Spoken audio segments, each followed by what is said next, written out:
রাষ্ট্রধর্ম ইসলাম। রাষ্ট্রধর্ম ইসলাম থাকা মানে কি আমাদের এখানে ইসলাম আছে কিনা? না, এটা মানে আমাদের এখানে ইসলাম নাই। রাষ্ট্রধর্ম ইসলাম থাকা, এটার ফাংশনাল গুরুত্ব নাই বললেই চলে। এটা কিরকম? যেমন ধরেন আমাদের, আবারও এটা শুধুমাত্র বাংলাদেশের জন্য না, যে মুসলিম ভূখণ্ডগুলো আছে এখানে যে রাষ্ট্র কাঠামো আছে এটা হলো সেকুলার রাষ্ট্র। এখন সেকুলার মানে কি? সেকুলার শাসন মানে কি? সেকুলার শাসন মানে কি ধর্ম যার যার উৎসব সবার? সেকুলার শাসন মানে কি অসাম্প্রদায়িকতা, ধর্মনিরপেক্ষতা? নাকি সেকুলার শাসন মানে কি ইসলাম বিদ্বেষ? কোনটা?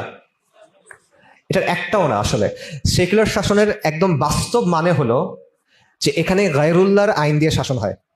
এটা হলো সেকুলার শাসনের একদম গায়রুল্লাহ, এবং বিশেষভাবে মানুষের চিন্তা, মানুষের তৈরি করা বাদ মতবাদ। এটা হলো সেকুলার শাসনের সবচেয়ে ইকোনমিক সংজ্ঞা, মানে অল্প কথায় বাস্তবতা যেটাতে উঠে আসে।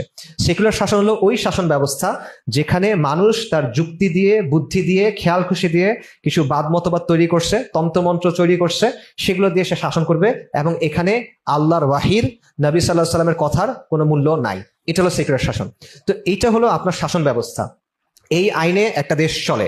এখন এখানে আপনি রাষ্ট্রধর্ম ইসলাম দেন, নাকি জৈন ধর্ম দেন, নাকি শিখ ধর্ম দেন, এটা কিচ্ছু যায় আসে না, কারণ ফাংশনালি এটা ওইভাবেই চলতেছে।